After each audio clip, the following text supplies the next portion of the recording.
Fala aí, pessoal, tudo bem com vocês? Estamos de volta aqui no nosso podcast Mexer com Você, Mexeu Comigo. Fazia tempo já, hein, Diegão? Fazia tempo, estava com saudade e nós voltamos em grande estilo.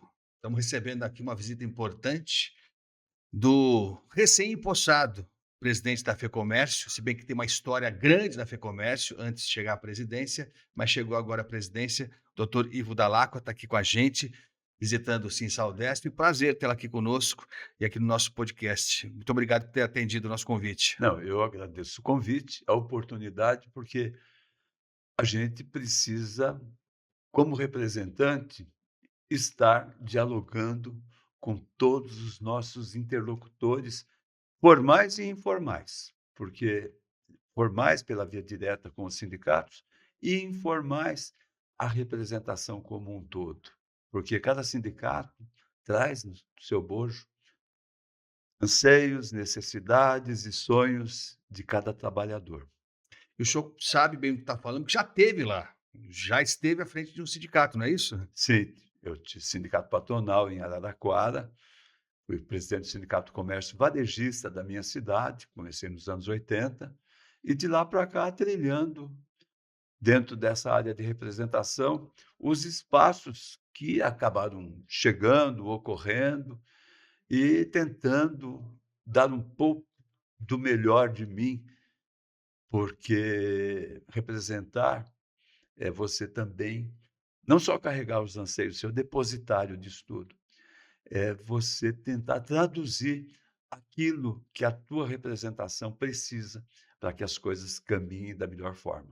Quer dizer, o senhor sempre acreditou no sindicato, no sindicalismo, desde o início. Eu acredito no algo que vai além do sindicalismo, eu acredito na representação, porque você representa por delegação, por confiança.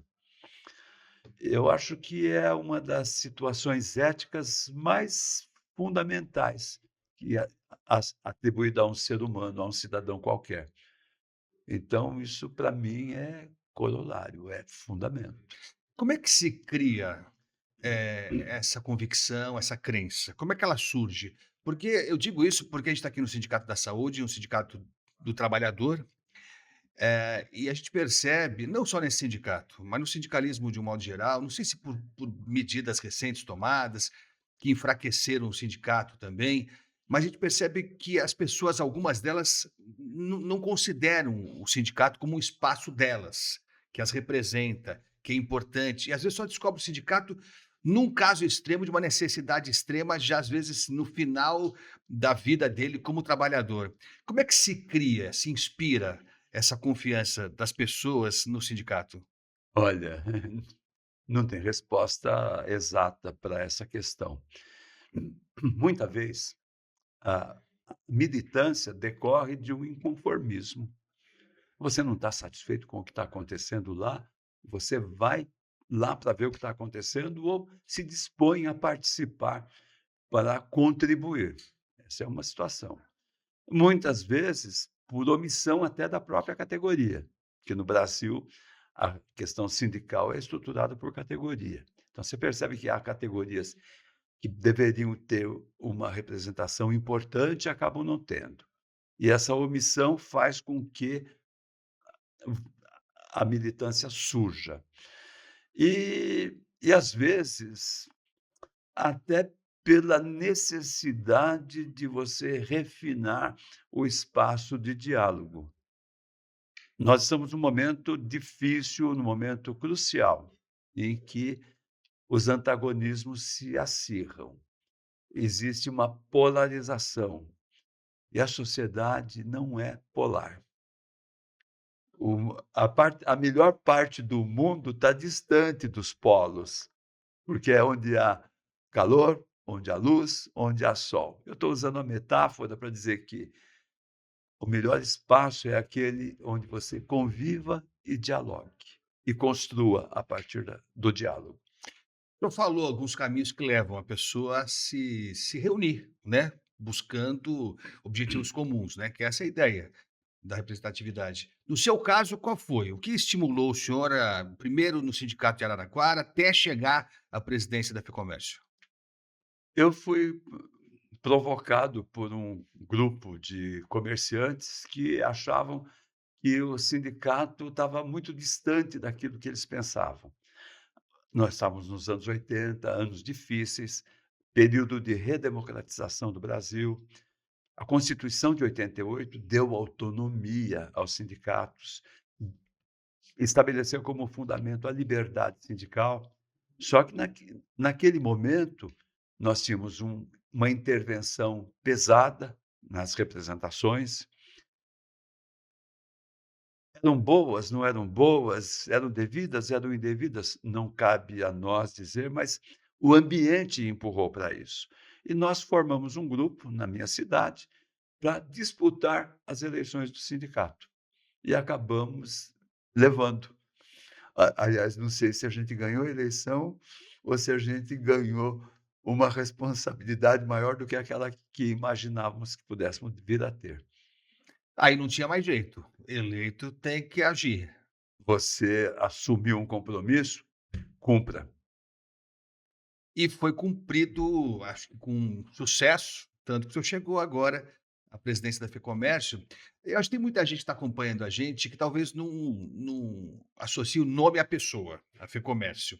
A FEComércio, entre outras coisas, e as pessoas vão entender, é responsável direta pelo SESC e pelo SENAC, só para citar 2 marcas, 2 patrimônios que nós temos, né, que são o SESC e o SENAC. Fala um pouco sobre a FEComércio e a sua história na FEComércio. Bom, a FEComércio é a maior federação empresarial do Brasil, sendo de São Paulo, tinha que ser a maior. Nós temos 134 sindicatos filiados dentro das categorias dos grupos que nós representamos, que são atacado, varejo, agentes autônomos, que muita gente chama de serviços, mas o nome técnico é agentes autônomos, comércio armazenador, que muita gente confunde com logística, mas o nome técnico é comércio armazenador, e o quinto grupo, que é turismo e hospitalidade. Nós tínhamos na anterioridade a representação também da saúde, que era o sexto grupo, que se organizou e formou uma confederação própria. E é uma confederação poderosa que tem muito a ver com o desenvolvimento não só econômico, mas científico do Brasil, o grupo da saúde. Aliás, a saúde é fundamental. O SESC e o SENAC são as entidades, SESC de ação social do comércio, do plano do comércio, e o SENAC é a entidade de ação de formação profissional.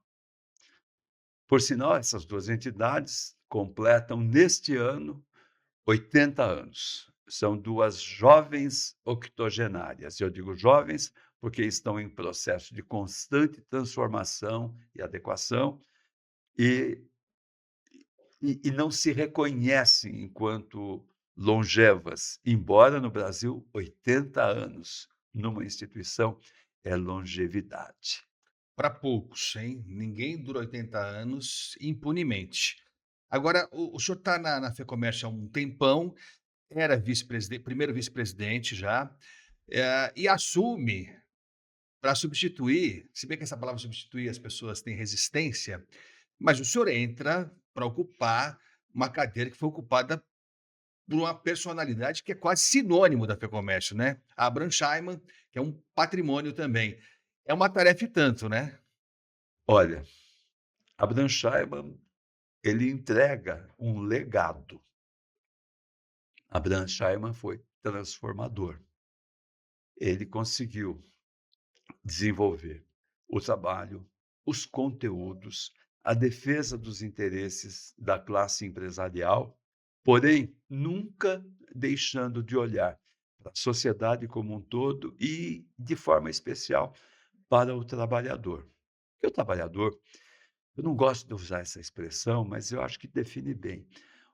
O capital social da empresa é ele é constituído pela sua massa de conhecimento, de expertise e de ação.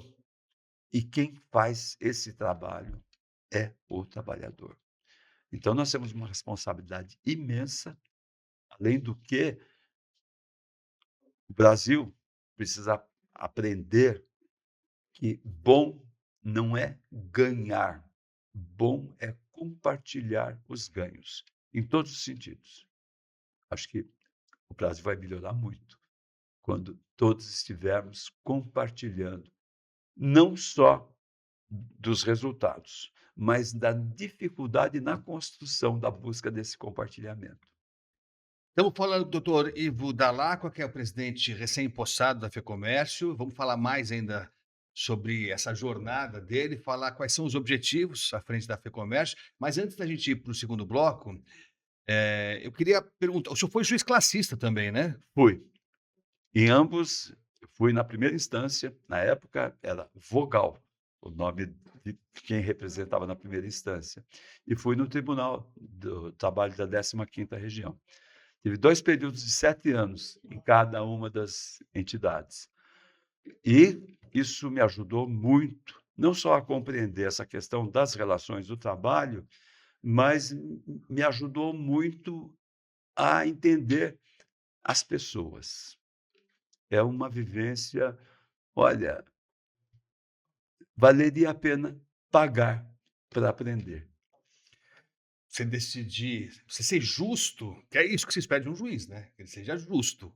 É uma tarefa que deve ser um peso para se carregar, né? É. Quando você propõe uma solução, uma determinada solução para um processo, você está impactando 2 partes e você não sabe o tamanho do impacto. Principalmente quando você trabalha com direito coletivo, que, por incrível que pareça, não me atraía tanto enquanto eu estava no tribunal, porque eu adorava analisar os processos de direito individual, mas eu só vim a compreender a grandeza do direito coletivo depois que eu deixei o tribunal. Intervalo rapidinho, estamos aqui com o doutor Ivo Dall'Acqua, novo presidente da FEComércio, a gente volta já já. Oi, pessoal, eu sou a Tabata, sou advogada aqui no Sinsaldesp e hoje eu tenho um recado muito importante para todos vocês. Com essa atualização do STF que exclui a idade mínima para aposentadoria especial, milhares de trabalhadores da saúde passam a ter direito à estabilidade no emprego prevista na nossa convenção coletiva. O que fala a nossa convenção coletiva? O trabalhador que está há 3 anos de completar o direito de aposentadoria, ele não pode ser dispensado da empresa. Isso significa que você, que é trabalhador da saúde, que trabalha exposto a agentes biológicos e que tem mais de 22 anos de serviço, já pode ter o direito garantido ao seu emprego. Para ter direito a essa estabilidade, o trabalhador tem que vir no sindicato e realizar sua contagem. A gente vai deixar aqui abaixo o link disponível para que vocês requeiram essa contagem ou compareçam presencialmente aqui na Rua Tamandaré 393. Não é necessário agendamento, a nossa equipe está à disposição para atender todos vocês.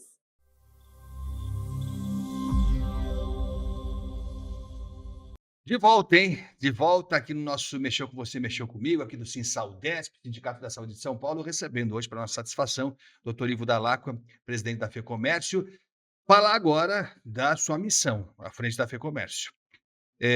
O senhor, quando tomou posse, citou, me parece que 3 missões. 3 missões. E não são pouca coisa, hein? Representar, qualificar e acolher. Fala pra gente sobre essas 3 missões que o senhor mesmo se impôs, me parece. O representar é procurar traduzir aquilo que nossa representação tem necessidade.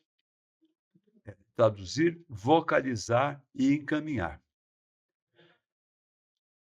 Acolher é muito importante.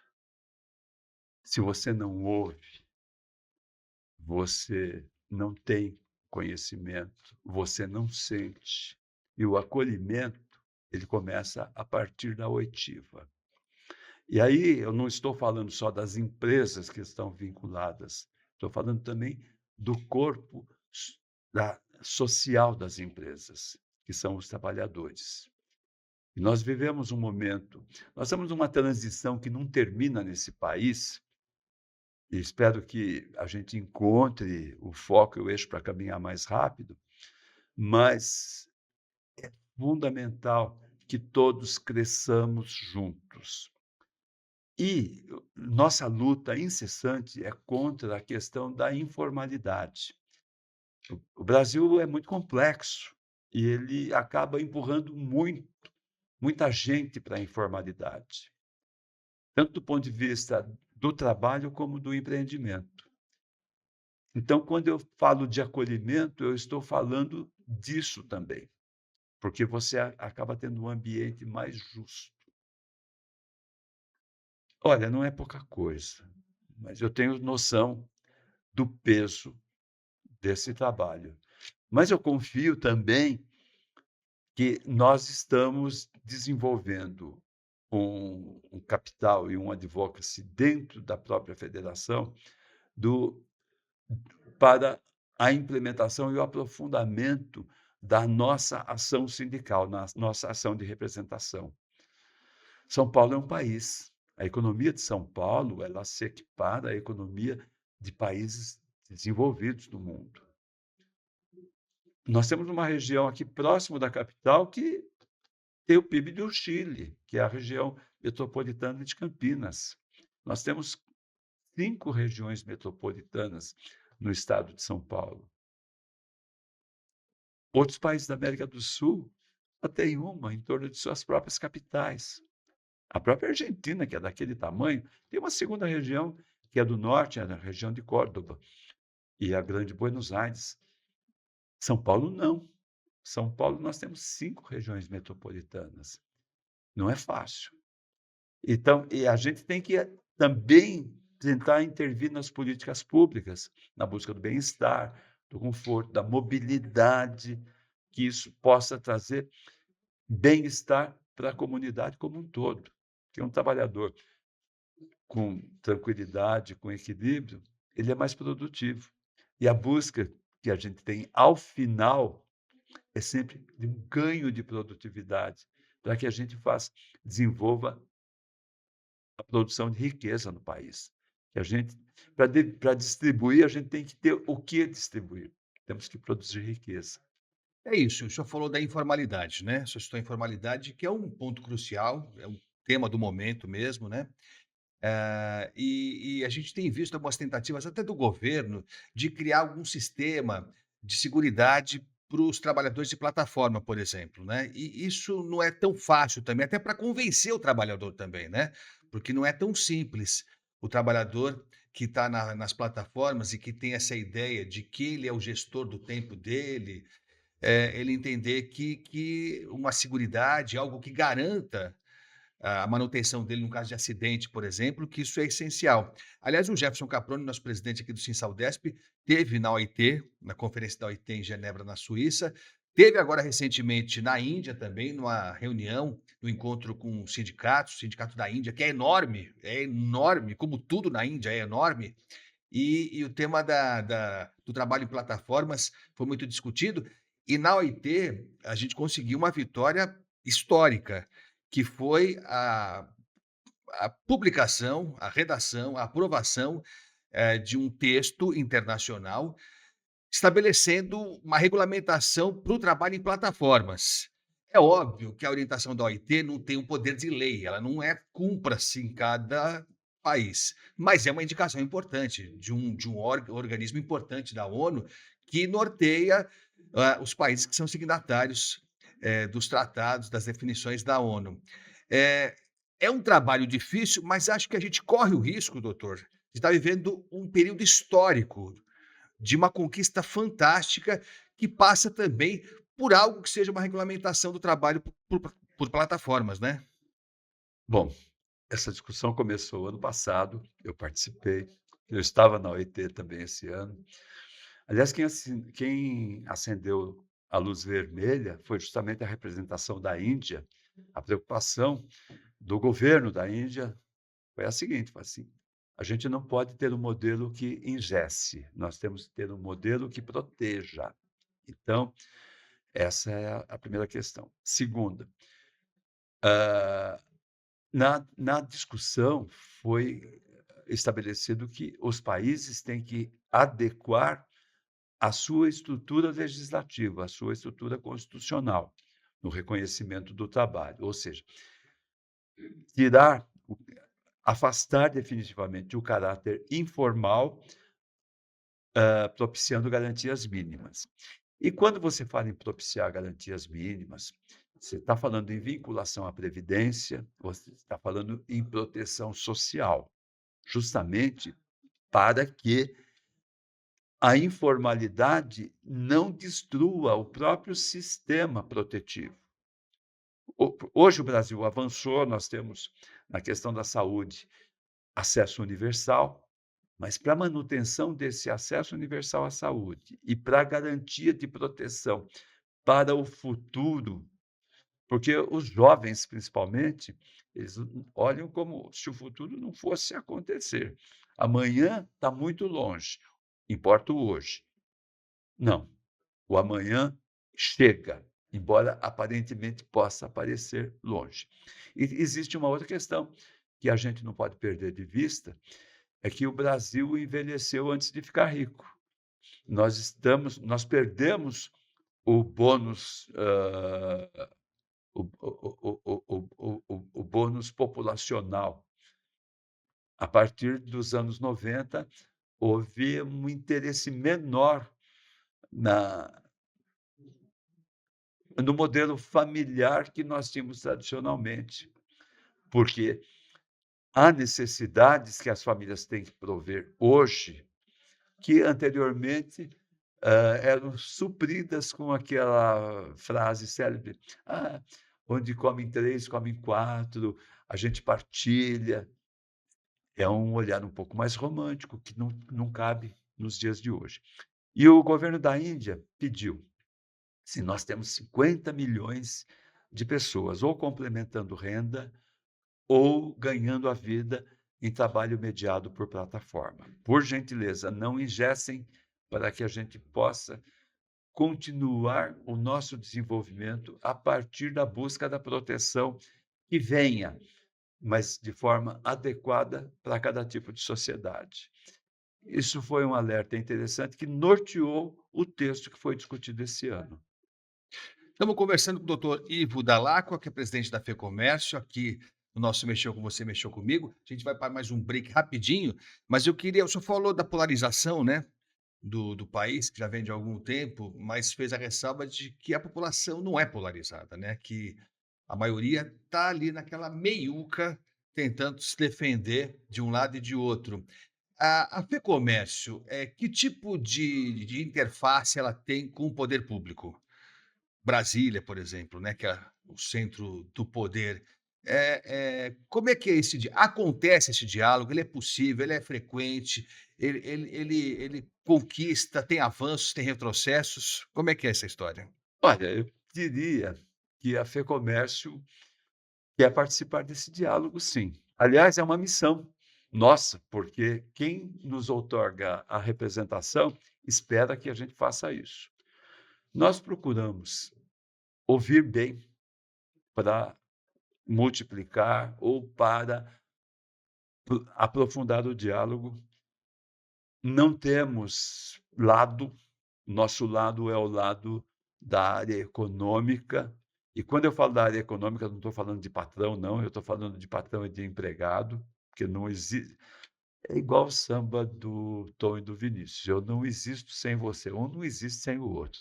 Então, nós vivemos um casamento informal que é para a vida Tem inteira. umas brigas de vez em quando, né? Casamento tem isso Casamento também, né? também tem. Tem, de vez em quando sai né? Casamento também Tem. tem. Então, É. como esses modelos milenares funcionam, então, nosso casamento funciona dessa forma. Então, o que nós procuramos fazer? Dialogar com todos os partidos, muito embora essa questão de identificação de partido é relativa, porque a gente vê gente vinculada a partido X, mas que pensa igual ao Y. Afinal, nós temos partido demais. Era preferível que a gente tivesse um pouco menos para podermos harmonizar melhor o diálogo. Mas é uma coisa para a gente conversar em outro momento.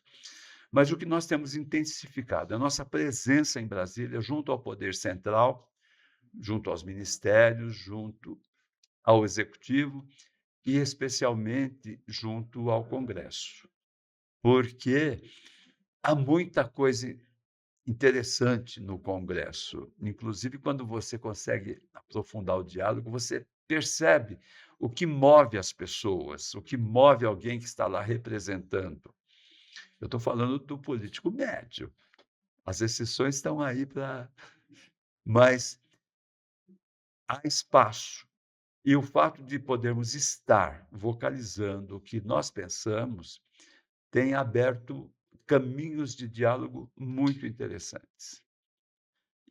Tanto é que, para nossa alegria, quando a gente leva uma postulação relativa àquilo que a gente tem, que é a imagem melhor que a gente carrega, SESC e SENAC, que tem uma aprovação, digamos, quase unânime da opinião pública, é impressionante como isso nos ajuda no diálogo.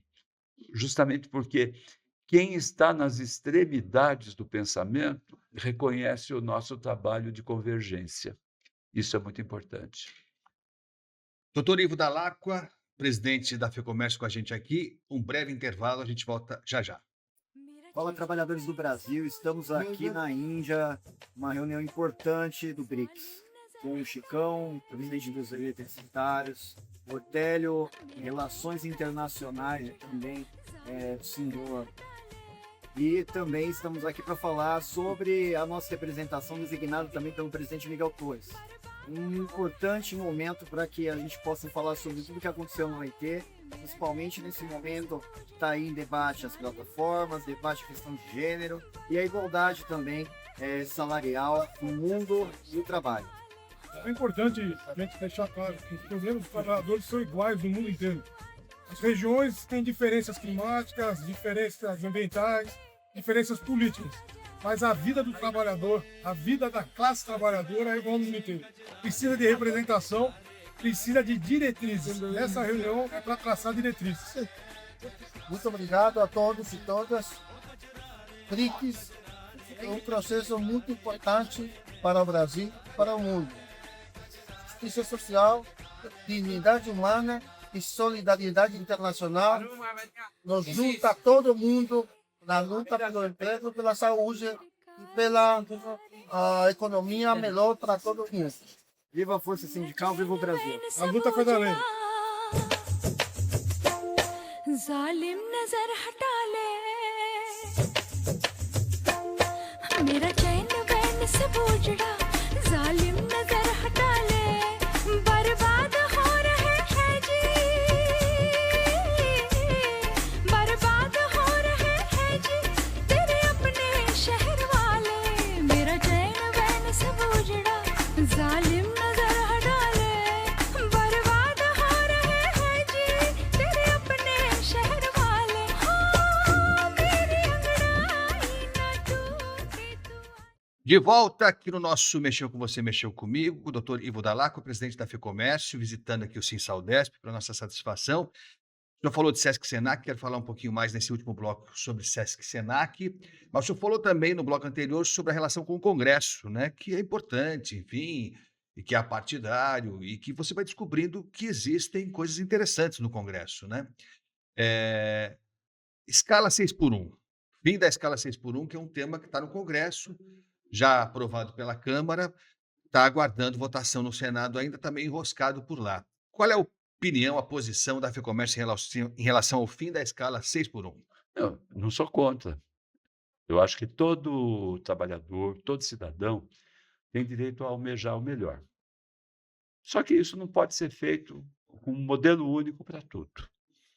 Para isso existem os sindicatos, para isso existem as representações, que vão customizar essa discussão.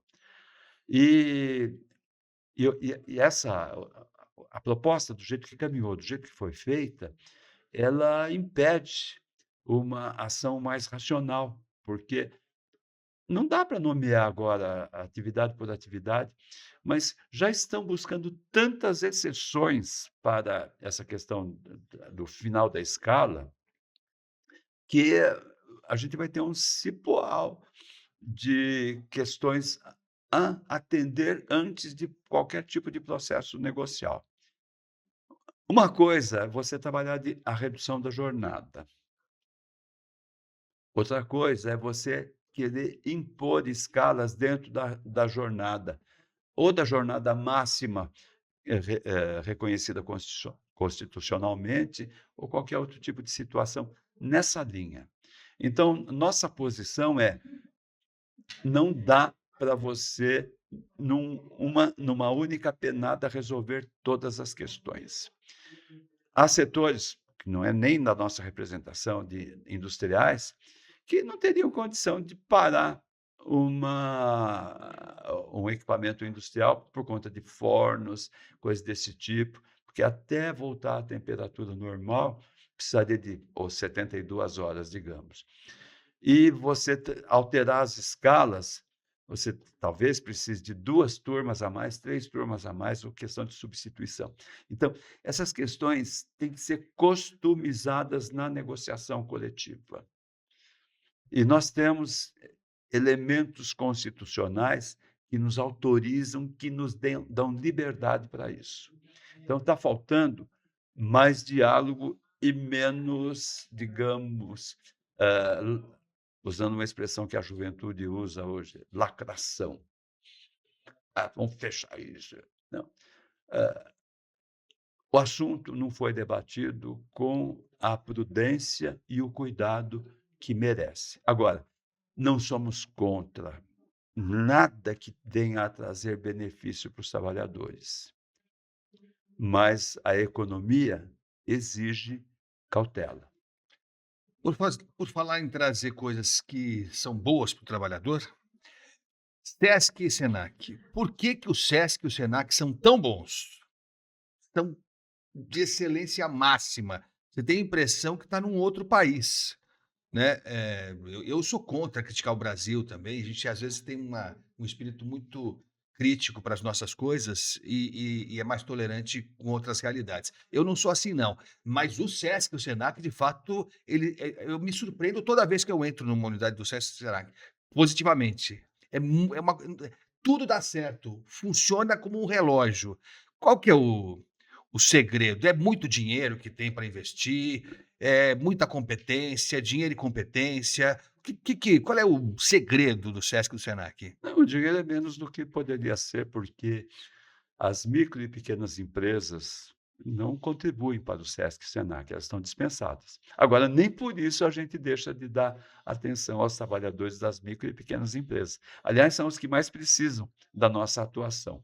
Então, esse é o primeiro segredo. Segundo segredo, a gente está sempre atento para o que a sociedade está demandando. A oitiva é muito importante. Não adianta nada, eu não posso impor nada. E terceira questão, essa reinvenção nossa, ela é efeito exatamente de ter uma afinidade, uma cuidade muito profunda com aqueles que demandam os nossos serviços. Vou dar um exemplo. Nós tivemos uma alteração no ensino médio. A possibilidade do ensino médio profissionalizante, um retorno, porque nós tínhamos isso lá atrás.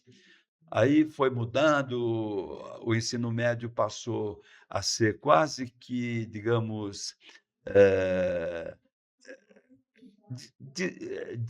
mais de discussão e não de implementação e de atratividade básica. Eu tenho a minha formação de ensino médio técnico profissionalizante. Eu era técnico em contabilidade. Eu sou técnico torneiro mecânico. Veja bem, é o Olha ensino onde eu vim médio, parar. Olha onde eu vim parar. é o aqui, ensino irmão. médio profissionalizante. É. E na época eu queria fazer o curso clássico, porque eu queria fazer faculdade de Direito. Minha mãe falou, de jeito nenhum, faça contabilidade, que em 3 anos você vai ter a sua certificação, você vai estar ganhando sua vida e você vai poder estudar o que você quiser depois. Bom, isso voltou com o novo ensino médio profissionalizante. E o SENAC está se readequando. Hoje ainda não estamos com o volume de alunos que desejamos, estamos readequando as instalações. Inclusive, no ano passado, adquirimos um imóvel lá perto da Igreja de São Judas, uma antiga faculdade, que vai ser inteiramente dedicada ao técnico profissionalizante, para 3.000 alunos. E assim por diante. Quero chegar a 30.000 alunos em 2028. E chegaremos. Mas o ideal é que a gente multiplique isso ainda mais. Mas a gente precisa do tempo. A gente tem que ter a maturação, a implementação e a formação de professores também. Não adianta nada eu ter uma escola se eu não tiver professor. E no caso do SESC, quase a mesma coisa, focada na ação, que é a área finalística do SESC, que é bem-estar, saúde, lazer, cultura, esporte. Eu acho que muita gente como eu, quando entra no SESC ou no SENAC, e eu fiz curso de datilografia no SENAC. No SENAC, hein? O pequeno Agostinho parou um dia, era um container, eu acho, na época, isso faz muito tempo, em frente de casa, do SENAC. E eu fui aprender datilografia e secretariado, que é fatura, duplicata. Olha só, tinha a folha verde, amarela e tal, com carimbo, sensacional. Eu tenho um orgulho, eu tenho o diploma do SENAC até hoje. Tenho o diploma de datilografia. Porque assim, a pessoa, ela para além do aprendizado técnico, da nova tarefa que ela fica preparada a exercer, a autoestima da pessoa vai lá em cima. Faz toda a diferença na vida da pessoa. E eu tenho a impressão que muita gente, como eu, quando entra numa unidade do SESC ou do SENAC, pensa, por que o Brasil inteiro não pode ser assim? Por que não pode ser assim? O Brasil inteiro, inteirinho. As prefeituras, governo do estado, governo federal. A gente sabe que é difícil, o Brasil é enorme, não é uma tarefa de hoje para amanhã. Mas por que não pode ser assim o Brasil inteiro? Pode, mas leva tempo. E é preciso uma participação social maior. Quando houve aquela transformação na educação, nos anos 70, acessibilidade integral a todos, nós tínhamos ensino de qualidade para 2% da população só. Houve digamos, a democratização do acesso à formação, ao ensino. Deu uma esgarçada em tudo. O pessoal fala, caiu a qualidade. Bom, caiu, mas mais gente passou a ter oportunidade. Nós temos que ir refinando isso, devagar. E temos algumas experiências muito interessantes em outros estados. A gente precisa enxergar que o Brasil vai além de São Paulo. Eu estou falando com São Paulo agora, mas o Brasil vai além de São Paulo. O Brasil é um continente. O Brasil é um caso único de um país desse tamanho com uma só língua. Então, isso tudo tem que ser valorizado e potencializado. Então, eu estou aqui porque eu acredito no Brasil. Estou tentando fazer a minha parte porque eu tenho muita fé nesse país e nesse povo. Que a gente, fazendo uma metáfora aparentemente desconexa, eu quero o time do Brasil com a garra da Argentina e com o talento da Espanha, porque a Espanha nos copiou naquilo que nós tínhamos de melhor. E a gente está desperdiçando talento. E a Argentina é paradigma naquilo que está faltando para a gente, que é um pouquinho mais de garra. Vamos botar fé em tudo, que a gente vai voltar a ser o melhor, em tudo, não só no futebol. Doutor Ivo Dall'Acqua, presidente da FEComércio, muito obrigado aqui pela presença, por atender o nosso convite aqui no Cinsaldesp, no nosso Mexeu com Você, Mexeu Comigo. Eu queria que o senhor deixasse uma mensagem final para as pessoas que estão acompanhando a gente, que, de novo, né, acho que tem o SESC e o SENAC como dois paradigmas mesmo, né? A gente fala SESC e SENAC, a gente já sabe do que se trata. Eu queria que o senhor falasse um pouco desse seu trabalho que está começando agora, que já vem de longa data, mas que eu tenho certeza que o senhor vai dar sequência como tem que ser do trabalho feito por Abraham Scheinman. Repito, não é uma tarefa fácil, mas tenho certeza que os anos mostrarão isso. Queria que o senhor deixasse sua mensagem final. Bem, primeiro, aqui você falou de uma pessoa que para mim é paradigma para tudo, que é Abraham Scheinman. Uma pessoa tranquila, focada, com objetivos muito claros, com um senso ético irretocável e que, na sua ação, no seu trabalho, proveu São Paulo de um legado. Federação do Comércio, Sesc, Senac, hoje tem uma imagem que todas as instituições gostariam de ter. Isso é o legado Abraham Scheinman. É um peso, uma responsabilidade. Prover a continuidade desse legado. Mas é uma continuidade sem continuismo. Eu chego com a experiência de quem vem de um sindicato do interior de São Paulo e que consegue dialogar com os meus companheiros, que sabem e que valorizam esse trabalho de Abraham Scheinman. Então, estou uma máquina poderosa e tenho que fazer com que o potencial dessa máquina seja distribuído para as nossas representações, para a nossa cidadania, em grau máximo e com a maior qualidade. É o que me proponho. E, para finalizar, estou aqui porque eu acredito nesse país, nesse povo e nas pessoas que aqui lutam todos os dias. Acordar de manhã sabendo que você tem uma missão é mais do que... é uma honra. Nos engrandece e vamos cumprir nossa missão a cada dia. Obrigado pela presença e parabéns pelo trabalho.